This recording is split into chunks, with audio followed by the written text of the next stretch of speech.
Bismillahirrahmanirrahim. Assalamualaikum warahmatullahi wabarakatuh. Alhamdulillahi rabbil alamin. Nahmaduhu wa nasta'inuhu wa nastaghfiruh. Wa na'udzu billahi min sururi anfusina wa min sayyiati a'malina. Man yahdihillahu fala mudhillalah wa man yudlil fala hadiyalah. Amma ba'du. Yang terhormat segenap para dewan juri, dewan hakim, segenap para peserta dan juga seluruh para pemirsa yang mudah-mudahan kita semua dimuliakan oleh Allah Subhanahu wa taala. Amin ya rabbal alamin.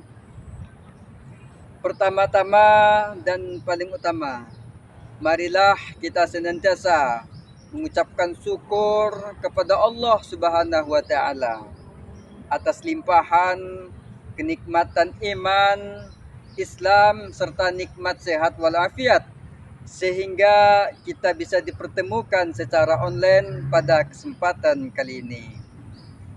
Selawat beserta salam semoga senantiasa tersampaikan kepada Nabi akhirul zaman, yaitu Nabi Muhammad sallallahu alaihi wasallam, beserta kepada para keluarganya, para sahabat, dan mudah-mudahan kita semua mendapatkan syafaat beliau di yaumil akhir nanti. Amin, amin ya rabbal alamin. Melihat dia menjadi GR, setelah GR salting sendiri. Perkenalkan, nama saya Abser, si paling ganteng dari Melawi. Hadirin yang saya muliakan, bangsa kita dari dulu sampai sekarang mengalami beberapa permasalahan. Salah satunya adalah krisis dalam soal kepemimpinan. Misalnya terjadi suatu korupsi yang dilakukan oleh oknum-oknum tertentu. Nah, tentu saja hal ini merugikan suatu negara dan rakyat yang ada di dalamnya. Maka daripada itu hadirin, tentunya kita rindu dengan sesosok pemimpin yang dicintai dan mencintai rakyatnya. Betul? Kita rindu dengan pemimpin yang bisa memberikan solusi kepada rakyatnya yang sedang mengalami permasalahan. Betul? Maka daripada itu, pada kesempatan yang berbahagia ini, izinkanlah saya membawakan sebuah ceramah yang berjudul Kepemimpinan Pemuda di dalam Perspektif Al-Quran. Hadirin yang saya muliakan, di dalam Al-Quran surah Al-Baqarah ayat ke-30, Allah Subhanahu wa taala berfirman yang bunyinya adalah A'udzu billahi minasyaitonir rajim. Bismillahirrahmanirrahim. Wa idh qala rabbuka lil malaikati inni ja'ilun fil ardi khalifah. قالوا أتجعل فيها من يفسد فيها ويسفك الدماء ونحن نسبح بحمدك ونقدس لك قال إني أعلم ما لا تعلمون. Allah, yang artinya adalah, dan ingatlah kita ketika Allah berfirman kepada para malaikat, Aku hendak menjadikan seorang khalifah di muka bumi. Mereka atau para malaikat berkata, apakah engkau hendak menjadikan orang yang merusak dan menumpahkan darah di sana? Sedangkan kami bertasbih memujimu dan mensucikan namamu.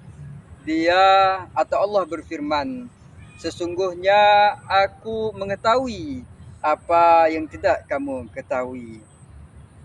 Hadirin yang saya muliakan, nah untuk memahami Al-Quran surah Al-Baqarah ayat ke-30 ini, maka kita bisa menggunakan dua sudut pandang tafsir. Yang pertama adalah tafsir pada zaman terdahulu ataupun tafsir zaman klasik, yaitu tafsir Ibnu Katsir di dalam kitab tafsirnya yang bernama Al-Quran Al-Azim. Kemudian tafsir yang kedua adalah tafsir pada zaman sekarang ini, yaitu tafsir Al-Misbah karya Profesor Dr. Quraisy Shihab.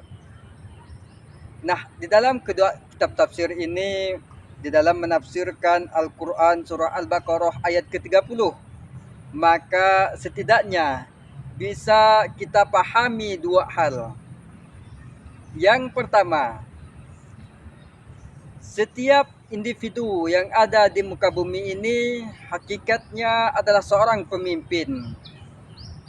Pemimpin mulai dari hal yang kecil, yaitu seorang pemuda ataupun seorang RT hingga sampai kepada tingkat yang lebih tinggi, misalnya camat dan hingga seterusnya sampai kepada presiden. Dan mohon maaf, seorang pembantu pun itu adalah seorang pemimpin. Nah, hal ini juga sebagaimana disabdakan oleh Nabi Muhammad SAW dalam hadisnya yang berbunyi, Rasulullah SAW qala, ala kulakum ra'in wa kulakum mas'ulun an ra'iyatihi, fa imamul ladzi 'alan nasi ra'in wa huwa mas'ulun an ra'iyatihi. Yang artinya adalah, ketahuilah setiap kalian adalah seorang pemimpin dan setiap kalian akan dimintai pertanggungjawaban atas yang dipimpin. Penguasa yang memimpin rakyat banyak akan dimintai pertanggungjawaban atas yang dipimpin. Hadis yang diriwayatkan oleh Bukhari dan Muslim. Kemudian yang kedua, seorang khalifah atau pemimpin adalah untuk menegakkan ketetapan-ketetapan dari Allah Subhanahu wa taala. Maka daripada itu, ketika seorang pemuda dari masa kecilnya bahkan hingga saat dia ingin memimpin suatu daerah, maka dia harus memperhatikan dan memahami kondisi rakyat yang sedang dia pimpin. Nah, tentu saja hal ini memerlukan sebuah ilmu, maka pentingnya ilmu agama dan lebih-lebih lagi ilmu tentang agama. Hadirin yang dimuliakan oleh Allah, dari pemaparan tadi maka bisa kita simpulkan beberapa hal. Yang pertama, seorang individu yang ada di muka bumi ini hakikatnya adalah seorang pemimpin dan terkhusus lagi adalah seorang pemuda. Maka ketika dia ingin menjadi pemimpin, dia harus mempersiapkan diri supaya dia memahami dan nantinya bisa memperhatikan kondisi rakyat yang sedang dia pimpin. Nah, tentu saja semua itu memerlukan sebuah ilmu, maka pentingnya ilmu dunia dan lebih-lebih lagi ilmu tentang agama. Hadirin yang dimuliakan oleh Allah, hanya ini yang bisa saya sampaikan. Mudah-mudahan bisa bermanfaat untuk kita semua, terkhusus untuk saya pribadi.